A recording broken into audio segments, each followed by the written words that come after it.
Assalamualaikum warahmatullahi wabarakatuh. Bapak Ibu, saya Sigit Setiawadi akan menjelaskan tentang jenis-jenis kepribadian. Ya, ini saya ambilkan dari buku Personality Plus by Florence Lithiur, ya, di mana Pak Riwoko yang saya minta bantuan untuk memetiknya dari buku itu. Ya.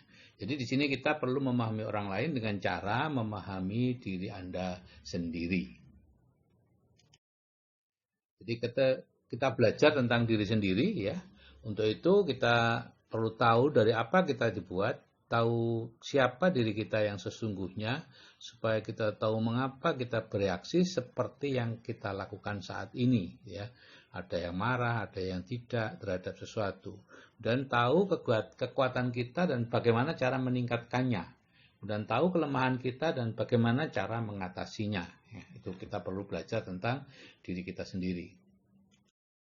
Nah, buku kepribadian plus ini sangat mudah, ya, memberi istilah-istilah yang mudah, ya. Di situ kita bisa menyelidiki kekuatan dan kelemahan kita sendiri dan belajar bagaimana caranya menonjolkan segi positif kita dan menyingkirkan segi negatif kita. Kemudian yang kedua, kita bisa memahami orang lain dan menyadari bahwa hanya karena orang lain itu berbeda dengan kita, tidak berarti bahwa mereka itu salah. Kemudian yang ketiga, ya, dengan memahami diri sendiri dan orang lain, kita akan dapat berinteraksi secara harmonis dan produktif, ya. Ilmu keterampilan tentang kepribadian ini sangat dibutuhkan kalau Anda ingin menjalankan bisnis MW dengan cepat. Jadi kepribadian manusia itu terbentuk dari banyak sekali komponen atau sifat, dan setiap komponen itu merupakan variabel, ya. Jadi setiap orang memiliki kepribadian yang susunan komponennya berbeda dengan orang lain, ya. Misalnya sifat ini, sifat itu dan lain-lain, kalau dikumpulkan jadi kepribadian ini, ya. Jadi karena itu setiap orang memiliki kepribadian yang berbeda dengan orang lain.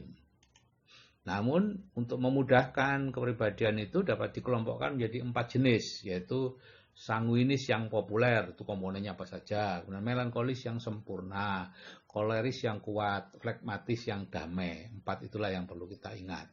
Tentu ada campurannya, misalnya sanguin koleris atau koleris sanguin, melankoli koleris, melankoli flegmatis dan sebagainya. Jadi secara sekilas gambarannya, sanguin itu sifatnya spontan, lincah, periang, optimis, ekstrovert, tapi suka pamer dan suka perintah. Melankoli itu penuh pemikiran, setia, tekun, analitis, tapi pesimis dan introvert, baper lagi, gitu, ya. Koleris itu bersifat suka berpetualang, persuasif, ya, dan percaya diri, ya, tapi keras kepala dan kurang simpatik. Kalau flegmatis sifatnya ramah, sabar, puas, dan diplomatis, tapi kurang bersemangat dan pemurung. Dan setiap kepribadian memiliki kekuatan dan kelemahan. Dan semua jenis kepribadian perlu ada dalam sebuah komunitas atau sosial atau organisasi. Dan kepribadian itu tidak ada yang baik atau yang buruk, ya, karena itu totalitas dari sifat-sifat. Nah, sifat-sifat atau komponen-komponennya itulah yang bisa baik, bisa lemah, bisa baik, bisa jelek, ya, itu komponennya. Kalau totalnya tidak ada yang baik, tidak ada yang buruk, karena semua dibutuhkan. Jadi silakan mengetes sendiri apa kepribadian dari masing-masing, ya. Misalnya ini kekuatan sanguinis populer ini, ya, ekstrovert, periang, optimis, ya. Jadi emosinya biasanya kepribadiannya menarik, suka bicara, suka menghidupkan pesta, humornya hebat, ingatannya sangat kuat untuk warna, ya, sangat memukau pendengarnya, emosional, demonstratif, ya, antusias, ekspresif, sangat periang dan penuh semangat. Dan penuh rasa ingin tahu, di panggung bagus sekali, lugu dan polos, ya, hidup di masa sekarang, mudah dirubah, berhati tulus dan selalu kekanak-kanakan, ya. Itu adalah kekuatan dari sanguinis populer. Jadi kalau di pekerjaan, para sanguinis populer ini biasanya sukarelawan untuk tugas-tugas yang tertentu, senang dia, ya, selalu memikirkan kegiatan-kegiatan baru, mudah tampak hebat di permukaan, sehingga dia sering dipilih menjadi ketua organisasi ini, ketua organisasi itu, dan sebagainya. Kreatif dan inovatif, ya, punya energi dan antusiasme, bisa memulai sesuatu dengan cara yang cemerlang, ya, bicara pembukaannya bagus dan lain-lain, dan bisa mengilhami orang lain untuk ikut dan mempesona orang lain untuk bekerja. Dan dalam bidang pertemanan ya sangat mudah untuk berteman, dia mencintai orang, suka dipuji, tampak menyenangkan, dan karena menyenangkan dia dicemburi oleh orang lain gitu ya, mudah, dan bukan pendendam dia ya, dia cepat untuk minta maaf kalau terjadi kesalahan dan mencegah saat-saat membosankan dalam sebuah diskusi gitu ya.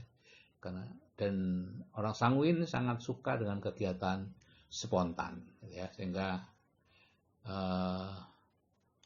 macam-macam ya. Dan sanguin populer sebagai orang tua juga membuat rumah menyenangkan ya, disukai teman anak-anak.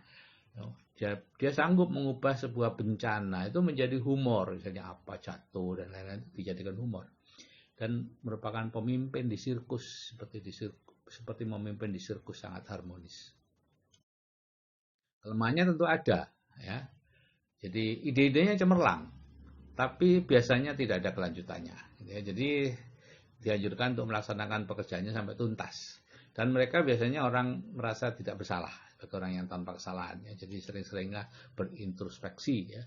Dan bicaranya terlalu banyak, jadi ya bicara separuhnya saja, kemudian lihat orang lain, kalau sudah merasa bosan mendengar pembicaranya ya dihentikan.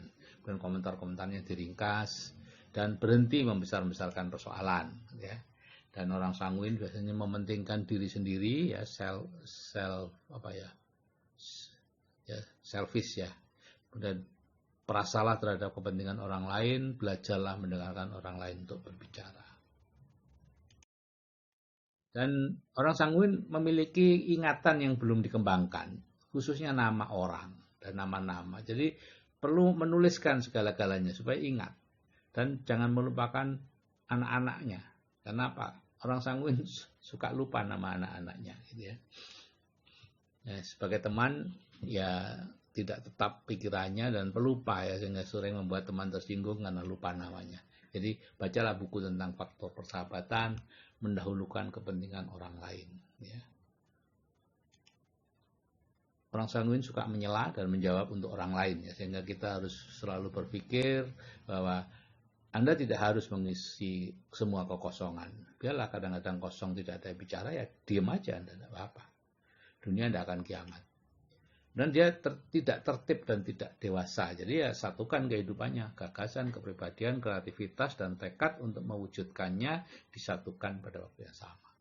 Dan orang sanguin perlu belajar menghadapi kenyataan hidup yang keras dan penuh tanggung jawab. Jadi kurangi keinginan untuk terus bersenang-senang, tiduran, main game, dan lain-lain gitu ya.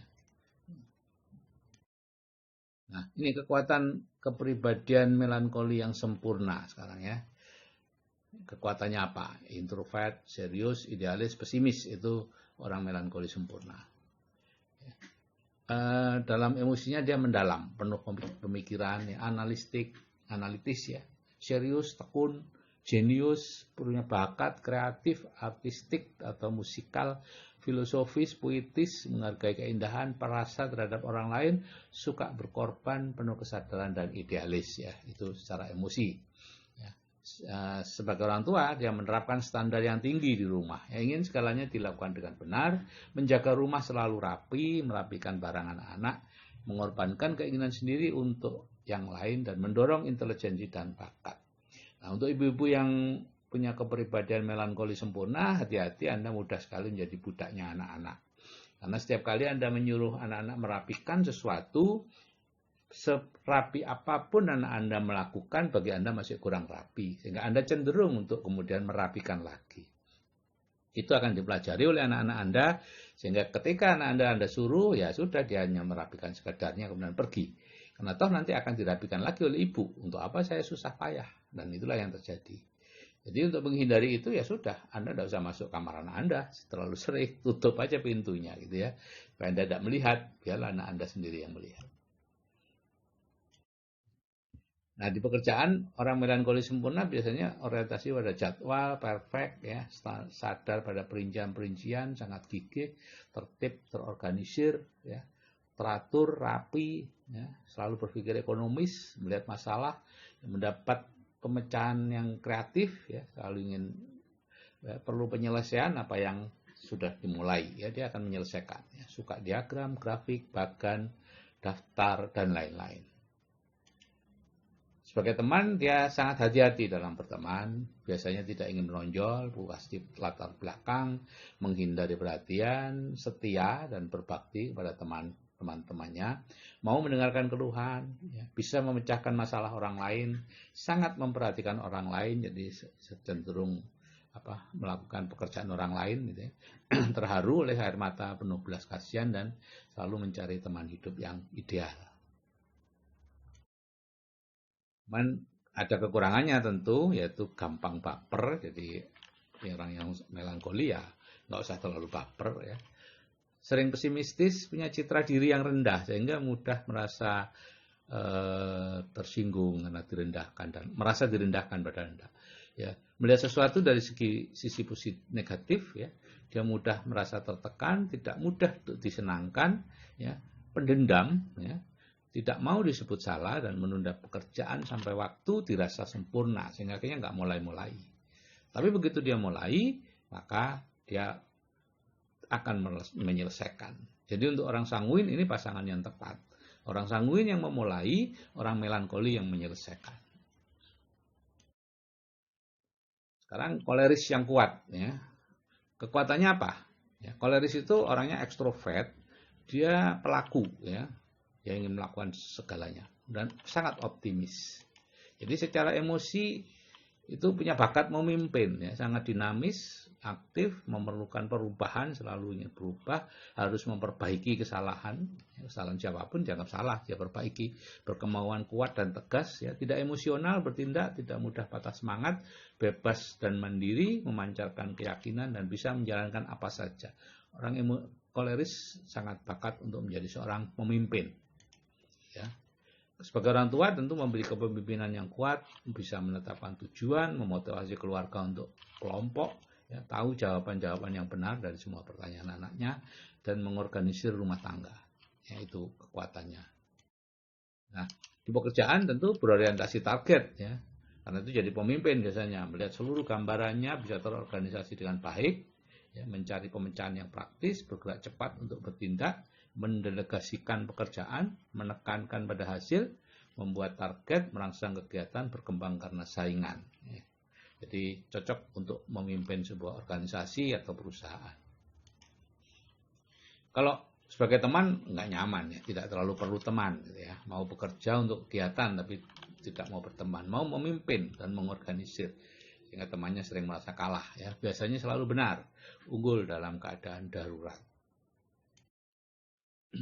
Kepribadiannya tentu mudah marah, ya, senang memerintah atau bossy, ya, sehingga banyak temannya yang tersinggung, ya, terlalu kaku dan keras, menyukai kontroversi dan pertikaian, membuat keputusan sering tergesa-gesa, ya, dan suka memanipulasi orang lain, ya. Mungkin selalu benar tapi akhirnya kurang populer karena orang yang akhirnya merasa dimanipulasi, ya, menghalalkan segala cara untuk mencapai tujuan dan umumnya sulit untuk memohon maaf dan mengaku salah. Jadi selalu menganggap orang lain yang bersalah. Nah, sekarang kepribadian flekmatis yang damai, ya. Orangnya introvert, sering menjadi pengamat, ya, pesimis, ya. Tapi kekuatannya seperti ini, Bapak Ibu, ya. Emosinya itu kepribadiannya rendah hati, ya. Ini orang yang paling rendah hati dari seluruh kepribadian, yang mudah bergaul dan santai, diam, tenang, mampu, sabar, ya, keseimbangannya baik, hidupnya konsisten, tenang tapi cerdas, simpatik, baik hati, selalu menyembunyikan emosi, ya, bahagia menerima kehidupan, jadi dia tidak berusaha mencari apa masalah saya, enggak ada masalah, gitu, semuanya baik-baik saja, meskipun hidupnya seperti apapun baik-baik saja, gitu ya. Dan dia serbaguna. Nah, sebagai orang tua, ya, menjadi orang tua yang baik, tentu ya. Dia selalu menyediakan waktu bagi anak-anaknya, tidak tergesa-gesa dalam mengambil suatu keputusan, ya. Bisa mengambil yang baik dari hal-hal yang buruk dan tidak mudah marah. Dan untuk kekasih dia sangat setia, ya, sehingga Anda beruntung kalau punya kekasih seorang flekmatis. Di pekerjaannya ya cakap, damai, mudah sepakat, punya kemampuan administratif yang baik, gitu ya. Dan dia mau melakukan hal-hal yang sifatnya rutin, terus-menerus, gitu ya. Dan dia bisa menjadi penengah masalah, ya. Jadi kalau jadi ketua RT bagus, ya. Menghindari konflik, ya, baik di bawah tekanan, ya. Jadi dia sangat kuat bekerja di bawah tekanan, ya. Dan dia selalu menemukan cara yang mudah untuk melakukan sesuatu. Sebagai teman ya mudah diajak bergaul, menyenangkan, nggak suka nyinggung orang, ya. Pendengar yang baik, cocok sebagai temannya orang sanguin, ya. Selera humornya yang menggigit, ya, sehingga kadang-kadang celenting gitu, ketawa semua, ya. Suka mengawasi orang, punya banyak teman, ya, punya belas kasihan dan perhatian. Kekurangannya sering menghindari masalah, ya, dan tidak suka didesak, gitu ya. Dia bisa jadi sangat kaku, gitu ya. Terus sering menunda menyelesaikan masalah karena dia merasa itu tidak ada masalah, gitu ya. Jadi bagi dia masalah itu tidak ada. Jadi udahlah, biarlah, nanti akan berlalu sesuai dengan waktunya, gitu ya. Dan yang keempat, tidak menyukai perubahan, ya. Suka berkompromi karena merasa selalu benar. Sulit berkompromi, ya. Dia selalu merasa dirinya benar. Dan sukar untuk mengambil arah yang berbeda, ya. Jadi dia lebih suka juga menjadi penonton, ya. Sulit untuk bergerak, ya, karena tidak mampu memotivasi dirinya sendiri, ya. Dia pemalu, pendiam, ya. Jadi yang nomor 7 itu dia butuh orang lain untuk menggerakkan dia, gitu ya. 8 pemalu, 9 tidak menyukai kejutan-kejutan, maunya normal-normal saja semuanya. Nomor 10 selalu merasa takut dan khawatir tentang banyak hal di hidupnya. Dan yang 11 tentu tidak tegas dalam memimpin.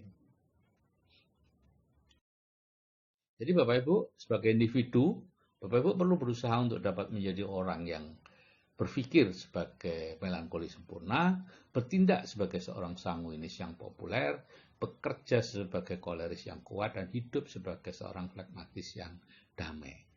Jadi kalau mengerjakan bisnis MW, maka pada waktu berhubungan dengan orang, Bapak Ibu perlu sebagai flegmatis, ya. Oh ya, oh bagus sekali, oh luar biasa, dan seterusnya, ya. Selalu menyetujui orang. Tapi dalam membuat goal, Bapak Ibu perlu jadi orang melankoli yang teliti. Dan dalam mengejar goal, bertindak sebagai seorang koleris yang punya tujuan yang jelas. Dan sebagai sanguin, ya selalulah bergembira, ya. Oke Bapak Ibu, itu Pak Riwoko dan saya di rumah Lumajang, ya, rumah keluarga atau villa keluarga di Lumajang. Itu sudah cukup lama. Rambutnya masih ada, sekarang sudah tidak ada, ya. Jadi selamat mempelajari kepribadian Anda untuk mencapai kehidupan yang lebih baik. Salam dari saya, Riwoko dan Sigit, dan saya akhiri wassalamualaikum warahmatullahi wabarakatuh.